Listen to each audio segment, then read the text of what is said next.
Muy buenos días o muy buenas tardes, dependiendo del lugar Muito donde bom dia ou boa tarde, dependendo do lugar onde vocês estiverem.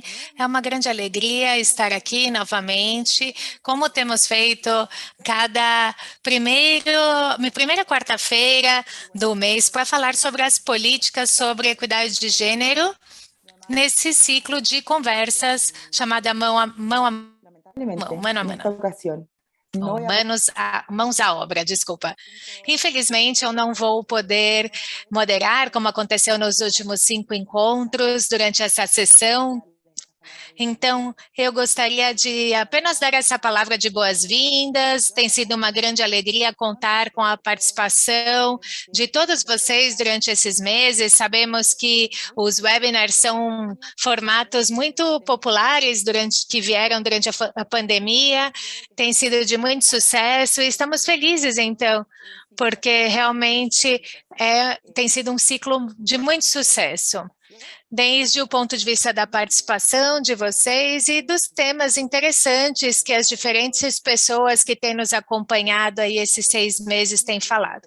Mas como ninguém é imprescindível e temos uma maravilhosa equipe, eu vou deixar com a nossa moderadora, que trabalha como consultora sobre igualdade de gênero e não discriminação, Nayade Labé, e ela vai moderar essa conversa. Passo a palavra a Nayade.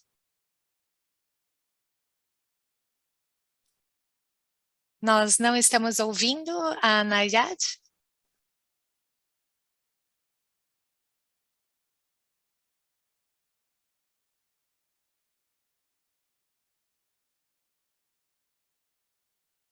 Estamos com um problema no áudio da Nayade.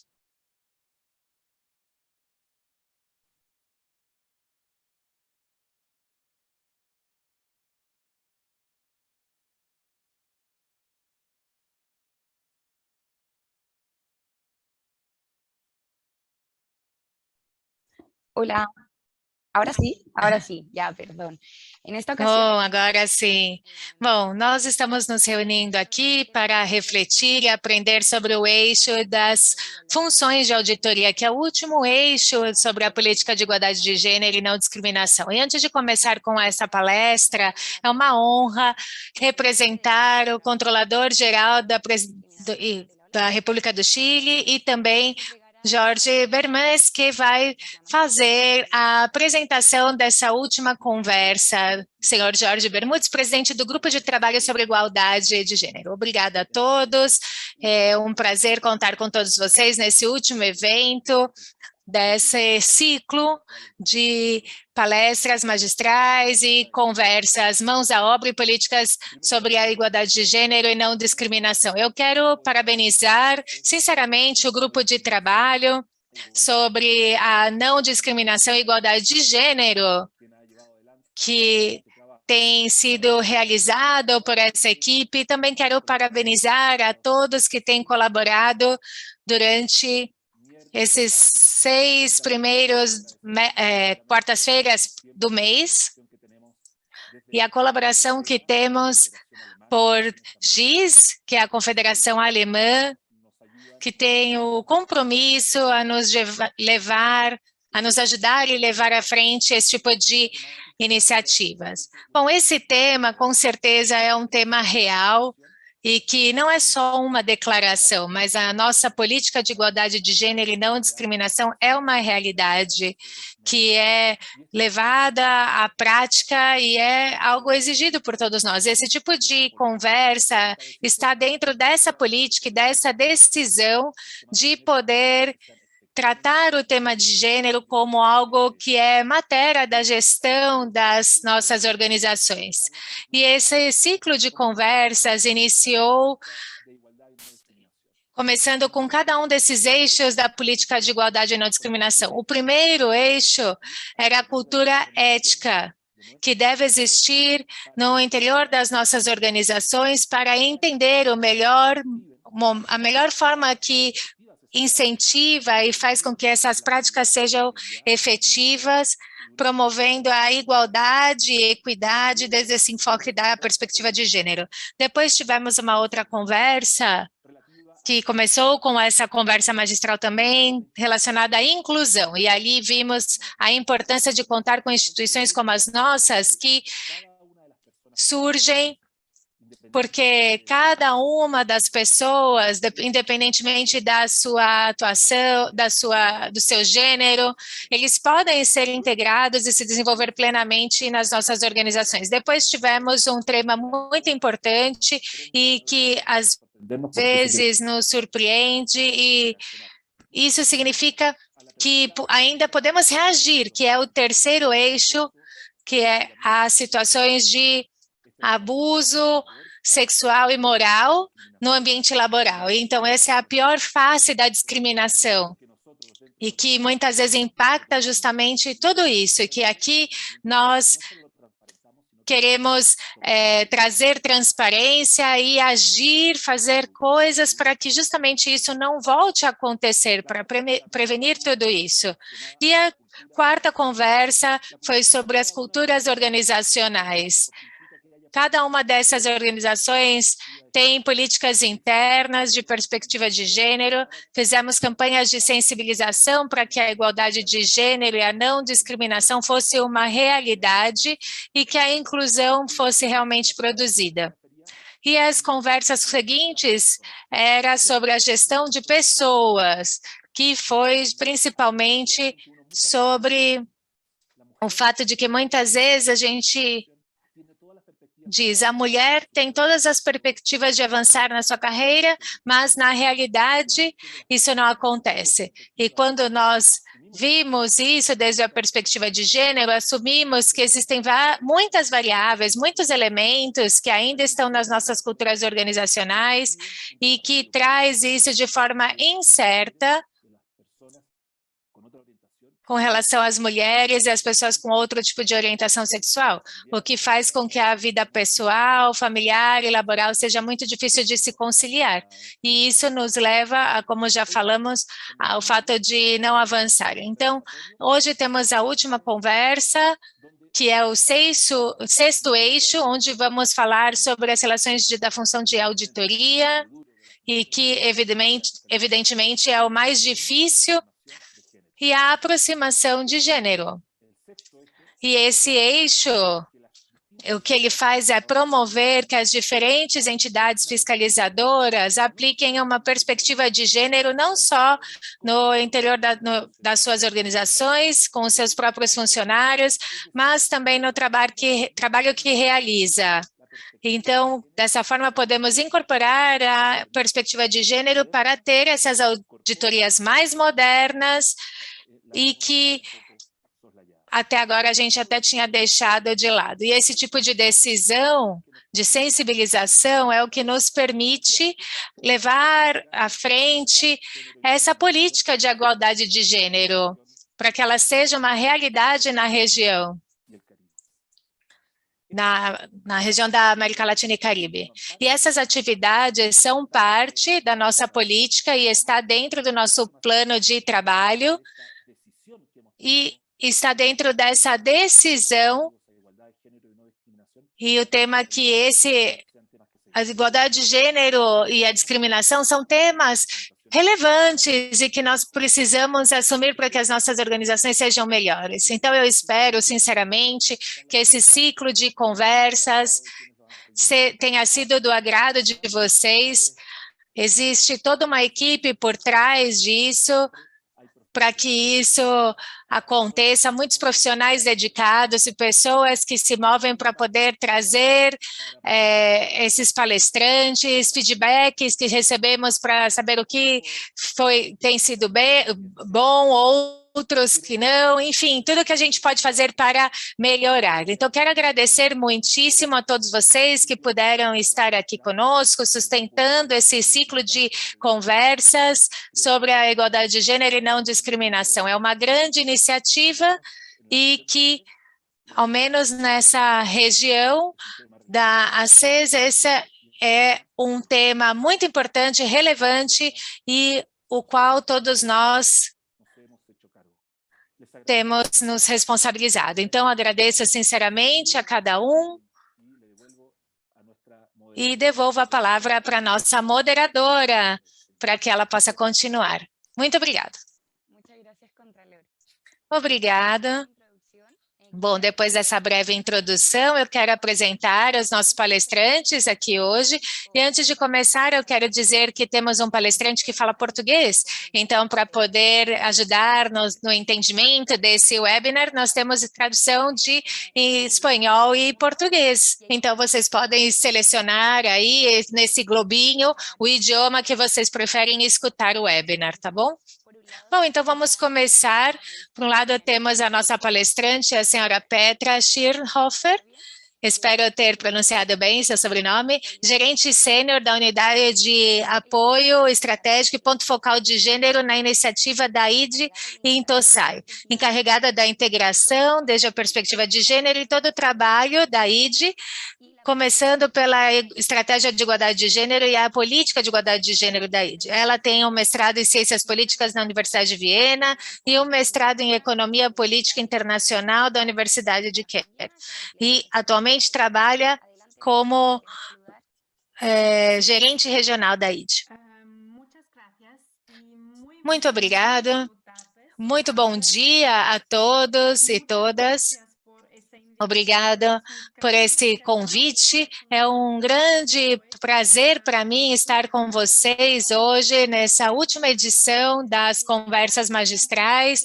E obrigado também porque vocês me recebem nesse círculo de hispanohablantes ou hispanofalantes, ainda que o meu espanhol não seja perfeito, então eu quero pedir já desculpas pelos meus erros no espanhol. E também gostaria de parabenizar ao GTG por sua política de gênero e não discriminação. E também a ID. Ali, o tema de gênero e inclusão é super importante. E todos nós temos uma política de gênero e uma estratégia de gênero. E como ponto focal de gênero na ID, eu sei que é um trabalho enorme, não somente escrever esses documentos, mas também implementá-los. Obrigada, Petra. Do outro lado, nós temos o senhor João Ribeiro dos Santos, auditor federal de controle externo do Tribunal de Contas da União no Brasil, já há 16 anos. Ele tem mestrado e doutorado em educação pela Universidade Federal do Pará, com enfoque em políticas educativas. Bem-vindo, João, se você quiser cumprimentar o nosso público. Bom dia a todos e a todas, né? Primeiramente, agradecer pelo convite para participar deste evento, em nome do nosso secretário da unidade específica que aborda políticas educacionais de cultura e desporto no Tribunal de Contas da União, o senhor Alípio Dias dos Santos Neto. Ele, infelizmente, não pôde participar do evento e me atribuiu essa função de participar com vocês. A discussão sobre gênero e não discriminação nos interessa de larga escala, né, nos trabalhos que fazemos. Um dos primeiros na atuação educacional, né, em que, por exemplo, quando pensamos políticas educacionais para a educação infantil, obviamente pensamos em políticas não discriminatórias da mulher no mercado de trabalho, uma vez que essas políticas educacionais permitem a elas se inserirem com mais autonomia no mercado de trabalho. Então, o debate, embora eu não discorra em estudos sobre questões de gênero, mas a questão da desigualdade nos interessa bastante. Então, participar do evento é sempre um momento oportuno para troca de experiências, né, e para uma discussão mais ampliada no âmbito das diversas unidades de controle. Muito obrigado a todos e a todas, e um bom evento a todos nós.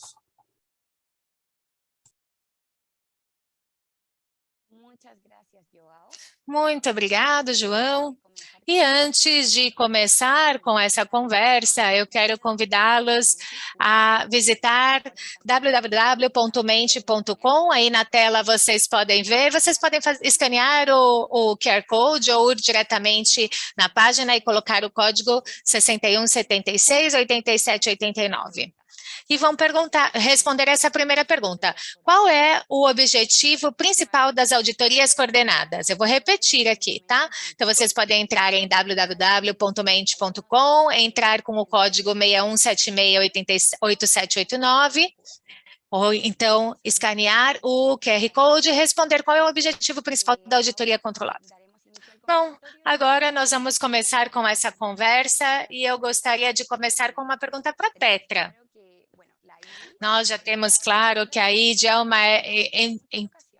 entidade observadora que nos dá apoio a várias ocasiões, mas com relação à perspectiva de gênero, inclusão e diversidade, você pode nos explicar como a ID apoia as ACFs para realizar essas auditorias?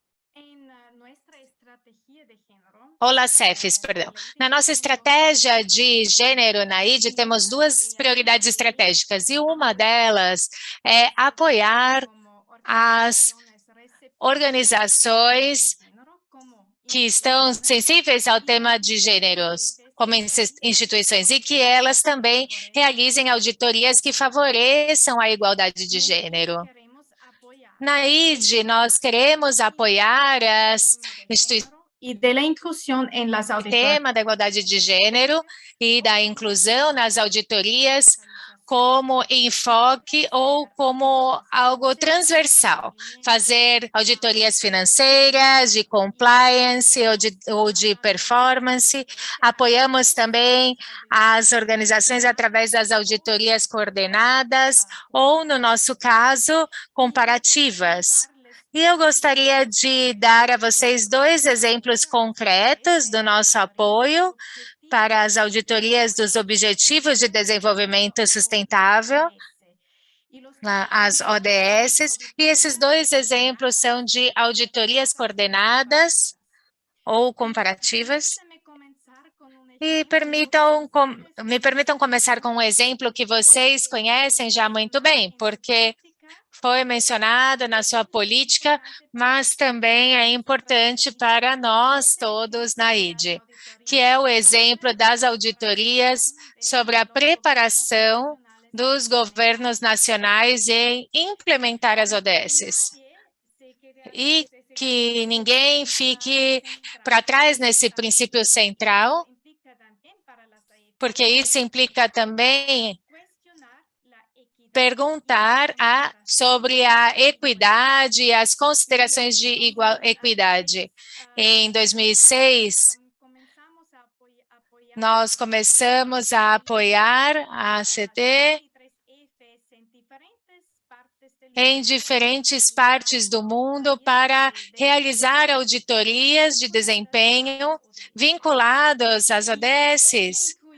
E isso também inclui as 16 ICFs da América Latina e, como vocês sabem, isso se concentrou nessa auditoria coordenada na ODS 5. A igualdade de gênero e o empoderamento de todas as mulheres e meninas. E o slogan de todas essas auditorias na ODS era justamente não deixar ninguém para trás. Sabemos que normalmente as mulheres e também as crianças ficam para trás muitas vezes. E aqui precisamos olhar esse tema da interseccionalidade, porque nem todas as mulheres têm essa mesma experiência e nem todas as mulheres ficam para trás. Existe uma grande diferença nisso.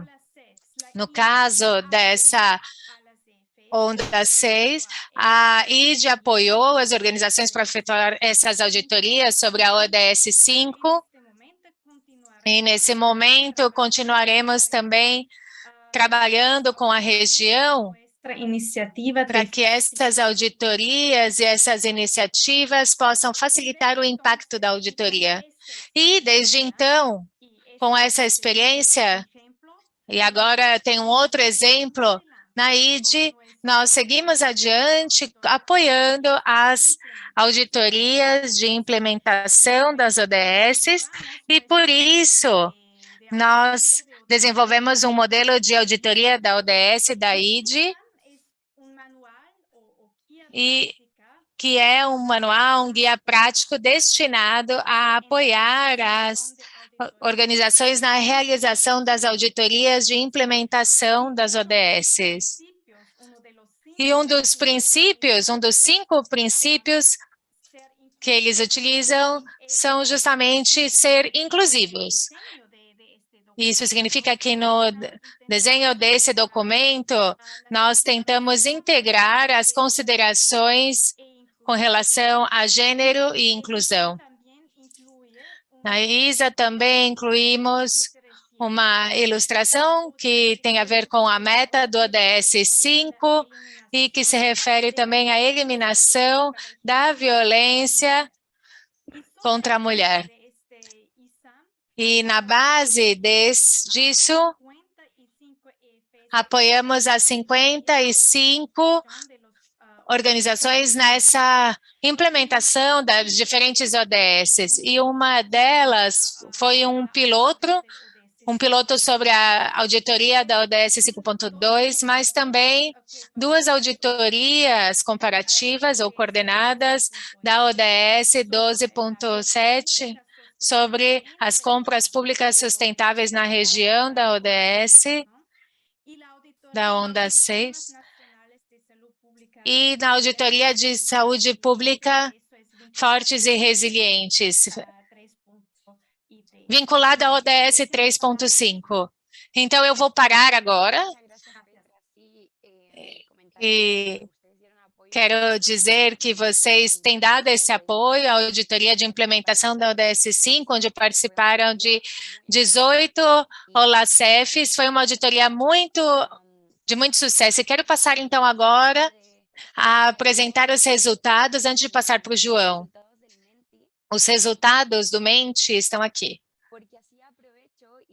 Então, assim eu posso aproveitar também e explicar, porque 73% das pessoas conhecem auditorias coordenadas, mas tem um público que não sabe do que se trata. Então, aqui eu quero explicar para o público que essas auditorias coordenadas são a primeira recomendação do nosso eixo de política de gênero. E para explicar o objetivo principal dessas auditorias coordenadas, queremos avaliar essas diferentes políticas e, ao mesmo tempo, apresentar um panorama de como tratar desse tema específico em cada OLACEF participante. E, no final, criar um relatório consolidado. Então, aqui temos um link, pessoas que estão aí desenvolvendo essa auditoria coordenada de violência de gênero, que está alinhada à política de não discriminação. Bom, e com essa pequena introdução, eu vou passar a palavra, então, para o João. E já queremos saber, João, com relação à auditoria inclusiva, que nós sabemos que o TCU desenvolve, você pode nos explicar como é feito o planejamento dessa auditoria com uma perspectiva inclusiva e quais são as diferenças que nós podemos encontrar sobre a seleção dos objetos de auditoria, material de risco ou a construção da visão desse objeto de auditoria que o TCU realiza? Obrigado, Nayade. Nós temos uma atuação historicamente consolidada na Constituição Federal, baseada na materialidade. Por quê? A principal função do TCU constitucionalmente, do Tribunal de Contas da União, é discutir a prestação de contas de recursos financeiros. Então, a maioria dos trabalhos, eles têm que partir de uma concepção de materialidade. Materialidade significaria o recurso ou a quantidade de recursos orçamentários envolvidos naquela política específica. E, obviamente, a gente sabe que quando se trata de políticas inclusivas, nem sempre os recursos financeiros, eles alcançam montantes tão relevantes quanto outras políticas, né? Como política econômica, enfim. E aí, nesse aspecto, já há uma diferença, né? Primeiro que a materialidade no nosso manual de auditoria, ela constitui um requisito, mas ela não deve ser o único requisito numa perspectiva inclusiva, porque nós podemos ter políticas, por exemplo, de inclusão de pessoas com o espectro autista, e elas teriam um recurso orçamentário no contexto nacional muito pequeno. E aí nós passamos para o que debatemos de relevância social do tema. Então, obviamente, além da materialidade envolvida, nós temos a questão da relevância social do tema para definir o planejamento. No caso específico do trabalho que fizemos recentemente sobre políticas de inclusão de estudantes em condição de desigualdade no âmbito da educação superior, que são políticas de reserva de vagas para a inclusão de estudantes indígenas, negros, pessoas com deficiência, não há, por exemplo, no orçamento, uma uma rúbrica específica orçamentária definindo o montante de recursos para aquela política. É uma política geral de educação superior, de manutenção do estudante na educação superior, e o recurso não está, digamos assim, atrelado a essa inclusão via reserva de vagas. Então, obviamente, se usássemos o critério de materialidade, nem faríamos um trabalho nessa estirpe, né? Entretanto, quando a gente pensa na relevância social, a lei que prevê a reserva de vagas, ela prevê nas universidades e instituições públicas federais de ensino uma reserva de pelo menos 50% para grupos em situação de exclusão ou de vulnerabilidade social. E, obviamente, isso já é relevante pelo quantitativo de estudantes, ou seja, já há uma relevância social muito grande. E, no caso específico desse trabalho, há também a oportunidade de controle. Se a gente pensar em políticas de gênero, também podemos ter oportunidade de controle em momentos específicos. No caso do Brasil, nós tivemos aniversário do direito ao voto da mulher. Então, por exemplo, você pode ter uma política de como, uma análise de como a mulher atua hoje na política no Brasil, em comemoração a centenário, por exemplo, desse tipo de ação, né? Então, assim, no caso específico dessa lei de inclusão de estudantes no ensino superior, nós tínhamos uma oportunidade de controle, uma vez que a própria lei já previa uma necessidade de revisão da política. Então, nós temos a relevância social alinhada à oportunidade de atuação e alinhado, obviamente, à materialidade, porque o nosso manual exige. Então, nesse caso, só se tangenciando com a materialidade, sendo mais por relevância social e mais por oportunidade de controle daquela política específica, do que propriamente pela materialidade orçamentária envolvida no tema. E, sobretudo, no planejamento, há necessidade de aproximação com a sociedade, né? Porque os temas inclusivos, eles exigem que a Corte de Contas saia de si, da sua função, digamos assim, constitucionalmente precípua, de análise, de prestação de contas e de recursos financeiros, e também atue numa orientação para políticas específicas de inclusão ou de combate à desigualdade. Não era um trabalho específico da questão de gênero, mas um trabalho que discutia a questão da desigualdade no âmbito da educação superior, né? E a inclusão de estudantes em situação de vulnerabilidade. Sobre a visão geral do objeto, em geral, como se construímos numa matriz tradicional? Nós pensamos numa revisão bibliográfica, nós pensamos numa revisão de relatórios ou de outros trabalhos já feitos, uma revisão normativa. Isso, em regra, para qualquer trabalho de auditoria. No caso de uma auditoria numa perspectiva inclusiva, isso não é suficiente. É preciso que tenhamos uma visão, por exemplo, de beneficiários no próprio planejamento. Nós não podemos só ouvir o gestor e aquilo que está escrito sobre a política. Um exemplo que poderíamos pensar, na primeira reunião de planejamento desse trabalho de inclusão de estudantes em situação de vulnerabilidade, que o órgão executou, o Ministério da Educação, na reunião inicial, nós não tínhamos, por exemplo, um representante negro naquela instituição. Nós não tínhamos um representante indígena.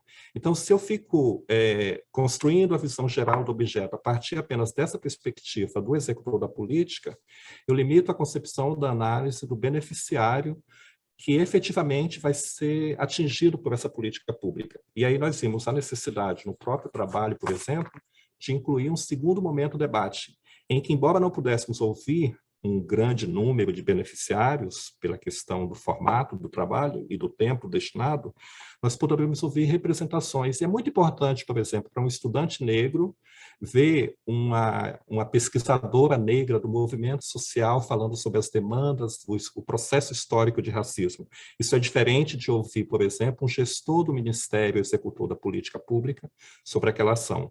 É importante, por exemplo, uma pessoa com deficiência falar no planejamento sobre as demandas e as dificuldades inclusivas, para que a gente possa construir o objeto não apenas sobre uma perspectiva legal do que está na lei, e não apenas sobre uma perspectiva do gestor. Então, basicamente, o forte seria pensar a relevância social como um tema muito importante para essa perspectiva inclusiva, não apenas focando na questão da materialidade orçamentária envolvido naquela política pública.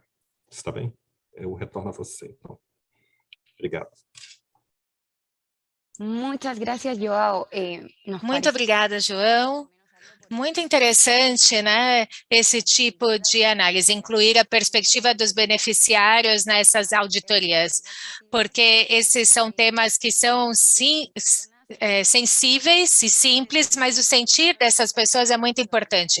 Então, incluir essa fiscalização é muito importante. E antes de seguir, convidamos a todos a ir novamente à página www.menti.com, pelo mesmo código antes mencionado, 71, 76, 87, 89, para responder a segunda pergunta que está sendo projetada.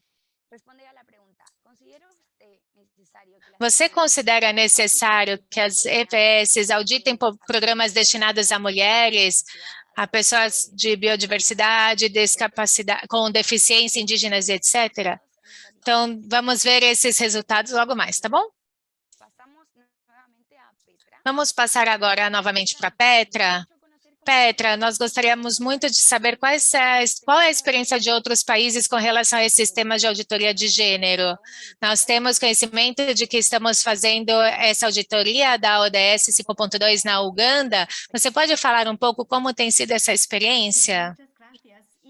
Sim, muito obrigado.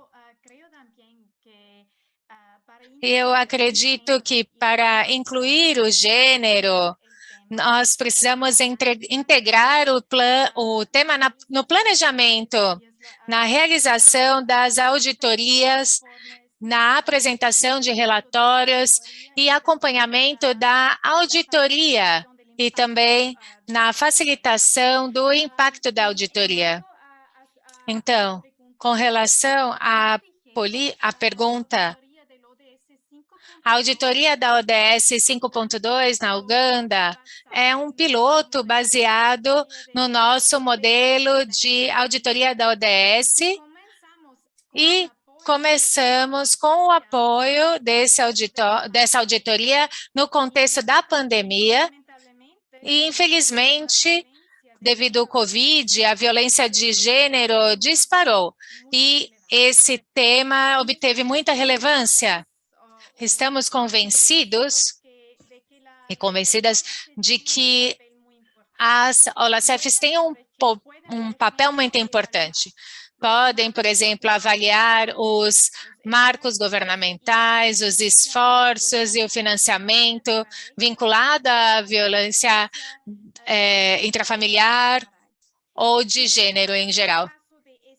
No caso dessa auditoria da ODS 5.2, as perguntas iniciais da auditoria eram até que ponto o governo tem empreendido ações da violência intrafamiliar ou existe uma coordenação, uma colaboração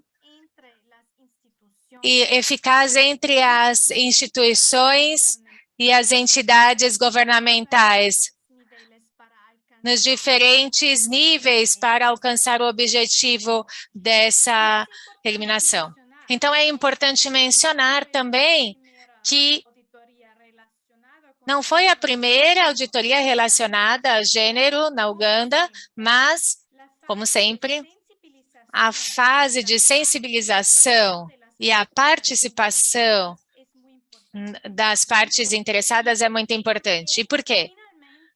Porque, finalmente, a auditoria quer contribuir, nesse caso, para a eliminação da violência contra a mulher e a sensibilização na participação das partes interessadas, que pode contribuir ao maior impacto da auditoria. Então, reunimos a OLACEFs com as mulheres da Uganda e apoiamos também para que existisse um intercâmbio com a academia e a sociedade civil e apoiamos, então, a OLACEF da Uganda a incorporar esses temas tão importantes da participação das partes interessadas e o impacto dessa auditoria também. E também apoiamos a OLACEF da Uganda no desenvolvimento de uma carta de auditoria de ODS para o futuro, porque adoraríamos ver essas organizações da Uganda aplicando uma lente de gênero e inclusão em todas as auditorias. A auditoria da OLACF da Uganda ainda não foi publicada, mas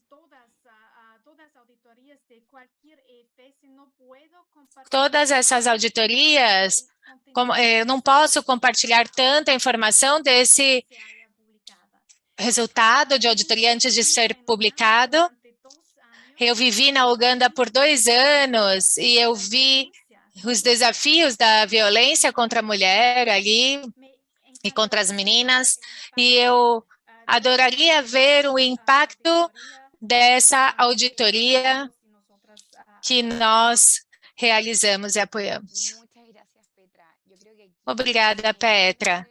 Realmente é inevitável não fazer uma ligação com a auditoria que nós estamos fazendo sobre a violência de gênero. Esse relatório realmente vai ser muito interessante e vai ser muito legal compará-lo com o da Uganda, em termos de sensibilização sobre os temas de violência de gênero, porque são muito importantes, por isso o GTG também tem feito uma auditoria, mas também capacitando os auditores sobre o tema, sensibilizando-os na hora de fazer essa execução para levar esse tema sob uma outra perspectiva. Então, adoraríamos ver esse relatório e compará-lo com os relatórios de 24 entidades fiscalizadoras que estão participando da nossa auditoria coordenada. Bom, em seguida, nós vamos colocar os resultados da última pergunta que nós fizemos. Vou compartilhar aqui. Vocês podem ver aqui. A maioria do nosso público diz que sim, é necessário auditar esses temas. Estamos felizes, então, de que a maioria está de acordo, porque é o que nós estamos fazendo. Trabalhando aí de TCU, e a GTG e outras entidades que estão tomando esse tema como prioritário. Muito bem, agora a gente vai passar para o João. João, gostaria de saber um pouco mais sobre essas auditorias do TCU, que nós achamos realmente muito interessantes. Gostaríamos de saber como a parte de obtenção de evidências, essa metodologia usada pela TCU para redução da desigualdade, como você pode explicar um pouco mais sobre isso, por favor?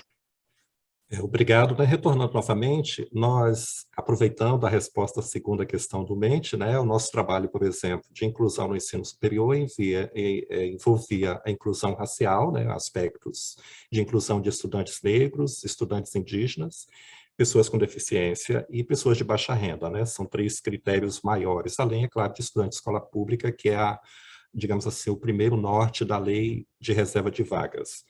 E aí o que acontece na questão de evidências? Primeiro, nós, pelo manual de auditoria, devemos seguir algumas regras da obtenção de evidências. Obviamente, a obtenção de evidências documentais, ela não pode estar de fora de um trabalho de auditoria por exigência do próprio manual. Mas no caso de uma abordagem inclusiva, a análise documental por si só não é também suficiente, porque os relatórios eles são frios, eles não traduzem, por exemplo, aspectos do movimento negro na busca de melhores condições de igualdade. Então, eles muitas vezes não envolvem na perspectiva da luta do movimento questões sobre a disposição para vencer e superar as desigualdades raciais, E aí o que acontece? Nós pensamos que alguns instrumentos, além da evidência documental, são fundamentais. O primeiro é a questão do grupo focal, que é você ter a possibilidade de reunir movimentos sociais que atuam em determinado aspecto de combate à desigualdade ou à discriminação, e ouvi-los sobre essa perspectiva, inclusive documentos que eles tenham produzido informalmente, que não estão no âmbito do órgão executor. Os debates coletivos, que foi o que promovemos no nosso trabalho específico, porque ele permite, por exemplo, colocar numa mesa de debate uma representante do movimento negro e, ao mesmo tempo, um representante do movimento indígena, por exemplo. Permite colocar numa mesma mesa uma representante das pessoas com deficiência, E aí vocês vão ver que o debate inclusivo ele não é um debate individual. Quando discutimos questão de renda, No Brasil, por exemplo, estamos atrelados ao debate sobre questão racial também. A maioria das pessoas que ganham menos no Brasil estão no extrato social de pessoas negras, por exemplo, né? Então, as duas coisas não podem estar separadas. O debate coletivo, ele promove essa possibilidade de aproximação dos grupos e também de aproximação da sociedade do próprio trabalho de auditoria. Ele dá um certo reforço àquilo que os relatórios abordam. Outra forma de evidenciar é a utilização de gráficos e imagens. É muito forte, por exemplo, um relatório escrito apenas com a língua materna, sem muitas imagens. As imagens, elas nos falam muito mais rápido, né? Então, se você, por exemplo, tem um número que demonstra que a população de indígena é muito maior do que a representatividade que eles têm no ensino superior, um gráfico mostrando as regiões do Brasil que mais inclui, ele é muito mais relevante para a sociedade ler de imediato do que um relatório de 100 páginas, por exemplo. Então, às vezes, a evidência consolidada em imagens, em gráficos, ela reforça muito isso, né? E um outro debate que a gente tem é a questão da representatividade. Se chamamos os movimentos, podemos também apresentar o que são debates individuais no escopo da luta por não discriminação e fazer conclusões que tangenciem com todas essas movimentações, entendeu? O movimento negro, o movimento indígena, com pessoas com deficiência. No caso específico, reforço novamente, a oitiva dos beneficiários é fundamental. Então, nós temos análise documental, por exigência do manual, obviamente, qualquer trabalho de auditoria. Além da análise documental, o grupo focal é uma grande possibilidade, e debates coletivos. Só chamando a atenção, por exemplo, já aproveitando que a Petra nos participa também, nós fizemos um trabalho em outro momento sobre inclusão de mulheres em aspecto produtivo. Era um convênio de segurança pública, em que as mulheres elas participavam de um projeto de identificar jovens em situação de vulnerabilidade em territórios marcados pela violência, porque as mães são quem mais sofrem, por exemplo, com a morte de um jovem na periferia. E aí nós fomos fazer grupos focais com mulheres, mas obviamente um erro talvez da escolha da equipe, nós tínhamos 2 homens no grupo focal, né? Então, obviamente, a disposição daquelas mulheres para participar de um grupo focal em que estão 2 homens com a perspectiva de auditor do Tribunal de Contas, ela é muito menor do que seria uma abertura com uma equipe que tivesse pelo menos uma mulher, né, que conhece as ansiedades de mãe e, obviamente, poderia contribuir. Então, vejo que o processo de formação das equipes também, ele é relevante para os resultados e para as evidências que se propõem. Era isso inicialmente, obrigado.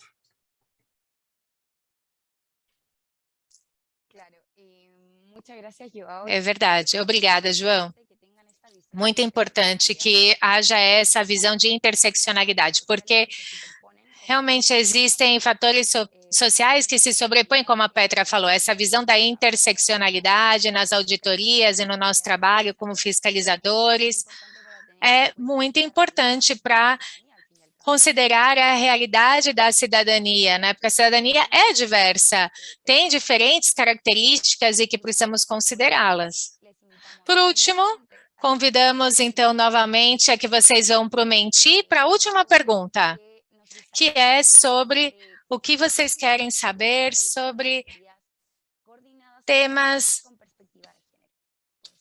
que nós podemos coordenar. Então, vamos lá. Qual é o tema que você gostaria que fosse feita uma auditoria coordenada pela OLACEF com perspectiva de gênero? Vocês podem entrar no Menti usando o código 61768789 ou fazer ou escanear esse código QR Code para responder essa pergunta. E antes de terminar, eu gostaria de perguntar, então, aos palestrantes, quais são os desafios que as ECFs têm que considerar quando falamos dessa lente de gênero e inclusão?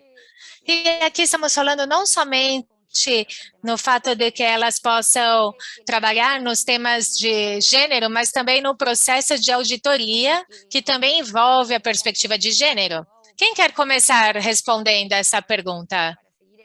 Talvez a Petra, para a gente continuar na ordem, e você pode falar também da da própria perspectiva da ID?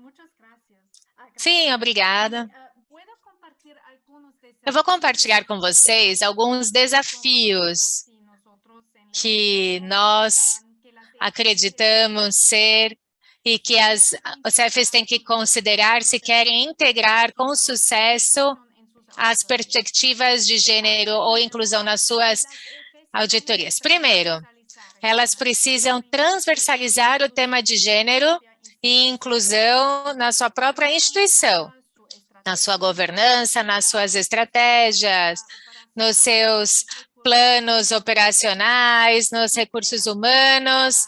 E acredito que, como recomendações de políticas de gênero e não discriminação, é essencial pensar nisso. Precisamos desenvolver capacidades de auditorias necessárias para fazer essas auditorias. E, uma vez mais, a LOLACEF, junto com os seus workshops e webinars, eles fazem um trabalho muito importante. Eu acredito também que precisamos ter o apoio da liderança das LOLACEFs, o que é essencial, e ter as ferramentas e manuais necessários, mantendo os esforços de sensibilização na OCEF sobre esse tema. É fundamental conhecer e respeitar o contexto, e às vezes precisamos até começar com o que nós temos, construindo a partir disso. E é isso que queremos fazer na nossa nova iniciativa, que se chama Auditorias de Futuros Iguais, Future Equity. Infelizmente, estamos num mundo desigual e podemos ver discriminação, não só baseada em gênero, mas também, como o João falou, em função de outros fatores, como o estado econômico e a falta de capacidade, a deficiência física, a origem e etc. E precisamos perguntar, quais são esses grupos marginalizados nesse contexto de país e como os governos tratam esses grupos, e o que é necessário ser feito para que um governo seja mais inclusivo. E acredito que, se as OCEFs querem marcar a diferença, elas precisam contribuir através das suas auditorias nos seus contextos.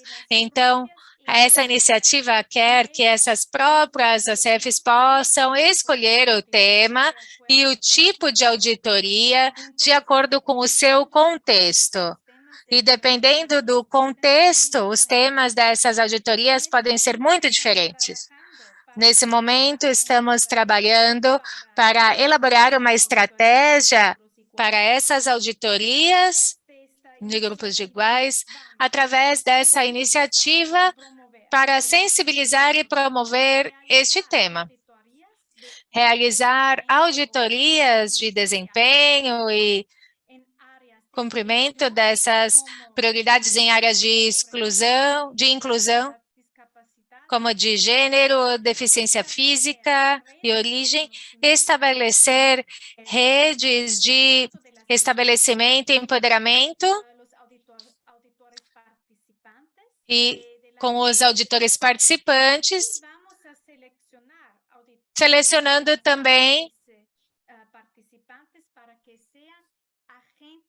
os participantes dessas OCEFs para serem agentes de mudança dentro das suas organizações. Vamos apoiar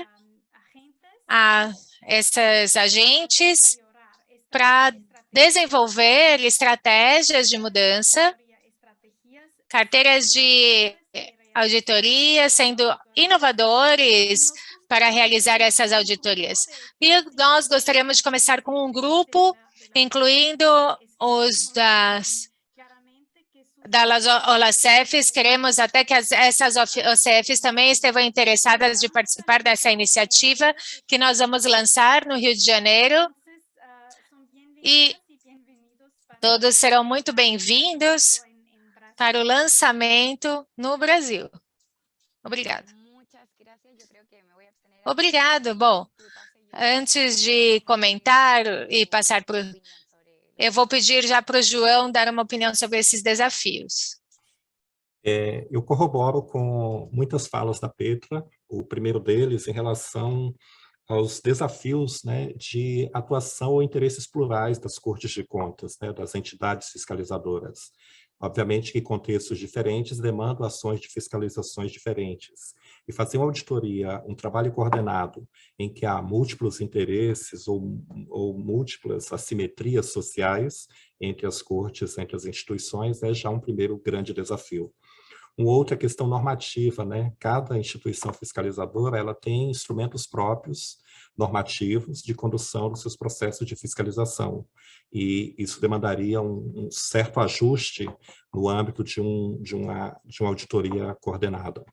Um outro aspecto, no âmbito mais interno, talvez, mas que não deixa de ser relevante, é a questão da atuação convencional das cortes de contas. A maioria delas voltadas para auditorias financeiras, auditorias com aspectos econômicos, né? E ainda uma atuação mais tímida em pautas inclusivas. E isso se revela, às vezes, na própria organização interna das instituições fiscalizadoras.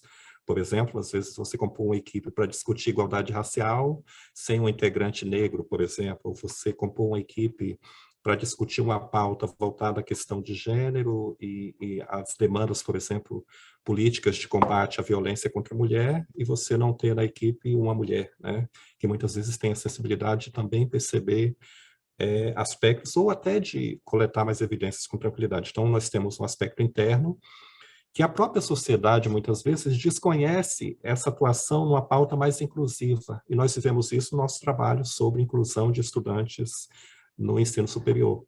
No primeiro debate, a primeira mesa que propusemos, o palestrante não sabia que tínhamos competência legislativa para atuação na análise de política pública naquela perspectiva, e imaginava que não poderíamos ou não teríamos condições legais de construir aquele relatório, ou seja, e um palestrante, de certa forma, com amplo conhecimento na temática. Imagine a sociedade, né, de repente, mulheres em situação de vulnerabilidade, no abrigo, recebendo instituição de controle, sem conhecer, por exemplo. Então, obviamente, que a instituição de controle ela tem um papel de demonstrar também a sua competência, a sua disposição para atuação nas pautas inclusivas, né, e que a sociedade passe a conhecer. Obviamente que temos trabalhado isso. No âmbito interno também, né, as questões da própria desigualdade de gênero no âmbito da própria instituição, as perguntas sobre quantas mulheres ocupam cargos de chefia, por exemplo, né? Já que possamos pensar em representatividade. Essa também seria uma perspectiva interna, uma perspectiva inclusiva. E no caso das auditorias coordenadas, reforço as diferenças de atuação das diversas entidades, mas, sobretudo, também reforço as dificuldades com a adoção de técnicas de auditoria abrangentes, que exige, obviamente, uma capacitação maior das equipes. E não só na perspectiva técnica, mas numa perspectiva inclusiva. Por exemplo, eu não posso usar expressões como índio no Brasil, embora seja comumente divulgada, o termo indígena é mais apropriado, né? Então, essas questões também de capacitação mesmo para inclusão, por exemplo, linguagem de sinais, de libras para pessoas com deficiência auditiva, tudo isso são aspectos que as equipes, a capacitação das equipes deve considerar. É isso. Obrigado. Muchas gracias, Joao. Claro, yo creo que... Obrigada, João. Realmente, podemos concluir que é muito importante que nas instituições haja o enfoque na inclusão, desde os seus funcionários, e que possamos falar sobre esse tema, a todas as pessoas, não aqueles apenas que auditam ou trabalham nesses temas, mas que toda a instituição tenha essa medida de inclusão, de corrigir práticas equivocadas, sensibilizando no que é necessário. Bom, vamos passar então para a última pergunta do Menti. Aqui vocês podem ver. Bom, eu não estou conseguindo enxergar muito, está tão pequenininho. Pobreza, inclusão, obras públicas, os idosos, educação, pobreza, educação cidadã, homens em trabalhos domésticos, trabalhos de cuidado, mulheres na administração, ODS 3. Com relação a esse que nós estamos vendo mais, que é a pobreza, queremos falar a todos que já estamos realizando uma auditoria sobre a ODS 1, que é a mitigação do impacto do Covid-19 e diminuição das brechas de gênero, onde fazemos esse link com a perspectiva de gênero.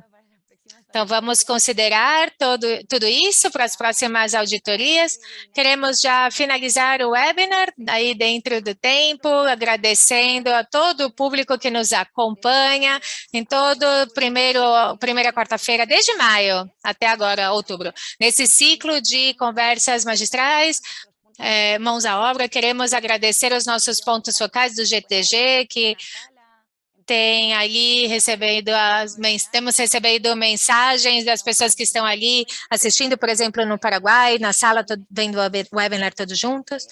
E também quero agradecer, em nome do presidente do GTG e todo o GTG, a todas as pessoas palestrantes que participaram desse ciclo de conversas, desde a primeira, que foi sobre cultura ética, até funções de auditoria.